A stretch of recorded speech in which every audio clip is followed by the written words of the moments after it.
If you miss it, it's a banked corner. So if you miss it, you're going airborne.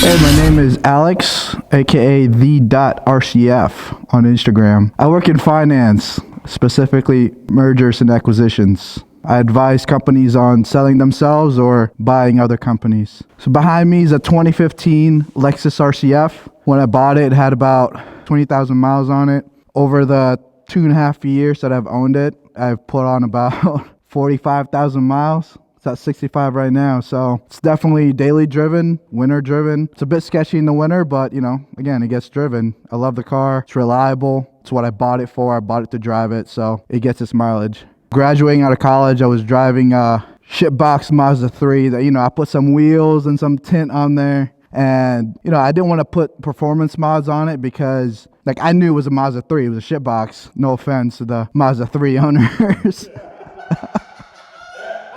After graduating, luckily with a good job, paid me well enough to be able to buy a car like this. I was really in between, you know, getting something sporty, something reliable because I'm mechanically inept. If I ever saw like a check engine light, I wouldn't know what to do with myself. So when you think reliability, you just think Lexus or Toyota. When it first came out, right, like it didn't do a good job on sales because not a lot of people like the performance, not a lot of people like the striking looks of it. So there's not a lot of these cars out on the road. For me, those were good things, right? Like I wanted to be able to pull up to a meet and be the only one there. And that's exactly what's happened now in all these times that, you know, we all go to meets together. It's just I'm usually the only one there. No, you'll see M4s, you'll see AMGs everywhere, but normally this is the only Lexus RCF.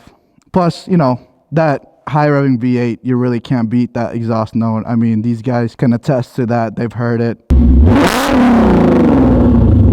Got a ticket for it, you know, and doesn't do great for my my gas fund, but you know, it's a sacrifice I'm willing to make. So I bought it May of 2019. You know, I started my job July 2018, then kind of like I was in that shopping phase where I cross-shop with the C63 AMG, the M4, the RS5. And I just could not make up my mind. You know, I was test driving these cars. And unfortunately, I couldn't find this RCF anywhere in the area. Then 1 week in May 2019, it showed up on a Wednesday. Test drove it that day. I took literally left on my lunch break, didn't tell my coworkers where I was going, fell in love with it immediately after doing the research on it. Obviously the drive was just fantastic, you know, and purchased it that Thursday. Like they didn't even get a chance to clean it up, put pictures on it on the website. Kind of messed up my purchasing negotiation, but yeah, I really didn't care. So, you know, again, I'm coming up on, 2 years of owning this car. And yeah, I've definitely put the miles on it. You know, besides those, you know, the top 3 reasons, reliability, the striking looks and the rarity of it. I mean, you cannot not love that exhaust note. I mean, every time I get on it, it puts a big smile on my face. I find excuses to drive it, you know, because I work and live downtown, so I don't really drive to and from work. So I'll be like, yo, do we need, you know, I'll tell my fiance that, do we need toilet paper? What do we need? Do we need milk? I'll go grab it from the farthest grocery store right now, you know. So I find excuses to drive this car just to hear that exhaust note, you know. Like you can ask her. I'll if I'm gone in the apartment, I'm usually down in the garage turning it on for no reason. So this exhaust, the headers and the catback are made by PPE Engineering out in Arizona. Don't tell anyone this, but it doesn't have cats, so definitely gets you that race car smell on stop signs or stop lights. It's a valved exhaust too, so you know, if I ever need to get it quiet, you know, I can close those valves. Fortunately, the cop got me when the valves were open. So these are custom spec Vossen HF3s. It's their hybrid forged wheels in the custom anthracite color. I didn't want to run a staggered setup, being it's for track. Square setup is always better with handling, and I didn't want to run spacers because that's not great for the track either. So I worked with my boy Diego Vossen to build this custom offset, custom width for the RCF, where, you know, I won't need spacers and it's a square setup and it works perfectly for what I use it for. Pretty lightweight. It's about 23 pounds, 19 inches, 10 inches wide, wrapped in some Bridgestone Potenzas pole position. Works really well, you know, for the track. I've used it for 2 seasons now, so pretty scared to run our compounds in a daily driven car, especially when it rains. So, you know, the summer performance tires are enough for me for now. It's gonna get a tune. Got like some carbon bits in the engine bay, or like, you know, like an intake. Don't really think that does anything much. For the most part, this car is heavily modified towards the track. So it's got some motor mounts on there to help it, you know, stay stable. Got some custom made coilovers from Figs Engineering, which I worked with them and BC Racing to create a tailored coilovers for this car, because it's a heavy car. So you got to compensate a lot of dynamics for that. It's got some upgraded lower control arm bushings to make turn in, you know, really responsive. A bit of modifications on the sway bars, because again, it's a heavy car, so you really get control it for their, you know, turn in and cornering. It's got some, you know, track pads on there. Kind of iffy for street driving, because like you need to heat it up before it starts working. So that's why, like, you know, when we just go off, I usually don't drive crazy because I know I need the brakes to heat up. But that is the next thing, is like 2-piece rotors, some stainless brake lines. That'll be for the summer. I still got to do those. That will help with like weight reduction as well.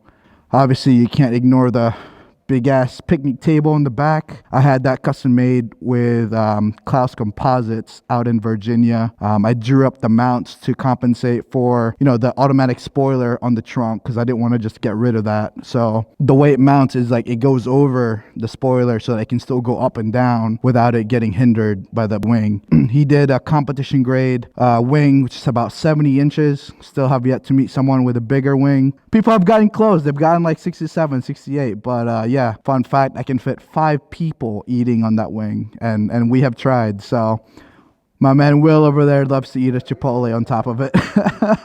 You got the new livery from Rap, Ohio. Alex did a great job on it. Definitely a great guy to work with. He sent me constant updates while the car was down, and, you know, he worked with me on design. Shout out to Marcus for the little advice on the side vent here. You know, that's his thing. I would have fucked it up, and then he was like, you know, maybe you should do this, and it definitely helped with the car looking great. Then, you know, a ceramic Pro Clee, got ceramic coating on it to make sure that the vinyl lasts and the car stays shiny. You can see from behind me here, it's as shiny as it'll probably ever get.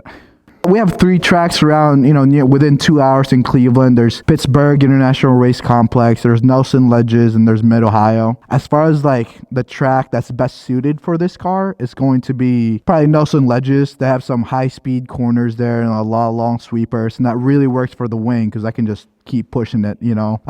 As far as the best track that I've driven on would have to be Mid-Ohio. It's a very technical track, really tests your, you know, your suspension setup, your driving skills, you know, that back straight, and then the really slow right-hander. You're going from 160, 170, you know, depending on the car, down to like 40, 50 miles an hour within 300 to 100 meters, depending how ballsy you are, how good your brakes is. Because if you miss it, it's a banked corner. So if you miss it, you're going airborne. And, you know, like I have a video of a Porsche GT4 going backwards airborne into that corner. So it's a pretty gnarly track, pretty gnarly corner. And it's the home track, man. IndyCar goes there. You know, IMSA Racing goes there. So pretty popular track. It's one of the worst tracks in the rain. And I did drive it in the rain once, and I can attest to that. It's very slippery. So definitely a track that will test your driving skills. Yeah, so, you know, I've been putting it off because I knew like I was gonna drive this car over the winter. It didn't make sense for me to ceramic coat it, then drive it over the winter and have it get redone again. Especially with, I knew that I was gonna do a livery on it as well. Ceramic coating really just protects that, keeps the livery fresh, keeps it looking sharp, keeps the colors filled in. I mean, look at this red, man. I mean, it's crazy. It really protects it, extends the life of the livery, really accentuates the color, deepens it, and, you know, you can't go wrong. Even if you don't have a wrap or livery, just look at Will's black car, man. I mean, it's a beauty. It enhances the paint in every way. And with, you know, with the work Mr. Detail does here, you know, they're truly the best in the business. Have recommended a bunch of my friends out here, and, you know, they're all satisfied. There's another RCF here. He's an older guy, so he doesn't even go to meets. Took his car here, and then he was like, bro, they did such a good job. They brought their mom out here too. So literally inviting everyone and their moms. So the livery is great, don't get me wrong, but like it's gonna seem like I'm brown nosing, but without the ceramic coating, that livery looked like washed right? Like with the ceramic coating, it really brings the color, just even the white, the paint, the black, the red. It's just even the carbon. It really enhanced the car to be as shiny as it can be. And I think exterior wise, like, yeah, it's not a feature, it's more of like a mod. But I'm really glad that I did that now, as opposed to like waiting any longer. I think that one kind of pulls everything together, between the carbon mods, between the livery, and that one is kind of like the cherry on top, which everyone loves the cherry on top. Yeah, I mean, I have great sentimental value, to this car. Like, once I posted the livery, I got an offer straight up, like, yo, I'll buy your car. And I was like, it would have been more than what I paid for it. And like, it had me thinking for a minute. Yeah, I was like, wait, I could make some money off of this, but like, no, I got some sentimental value. It's the first car I ever bought. Greatly love it. If you're thinking about buying a Lexus GSF car, or any Lexus in general, highly recommend it. They're unbeatable in reliability. They have great interiors. They make sexy cars. But if you were to offer me $100K for this car, like, I'm obviously gonna sell it. Hint, hint. It's a great car. Highly recommend one. Just don't come to the same meets as me, because I want to be the only RCF.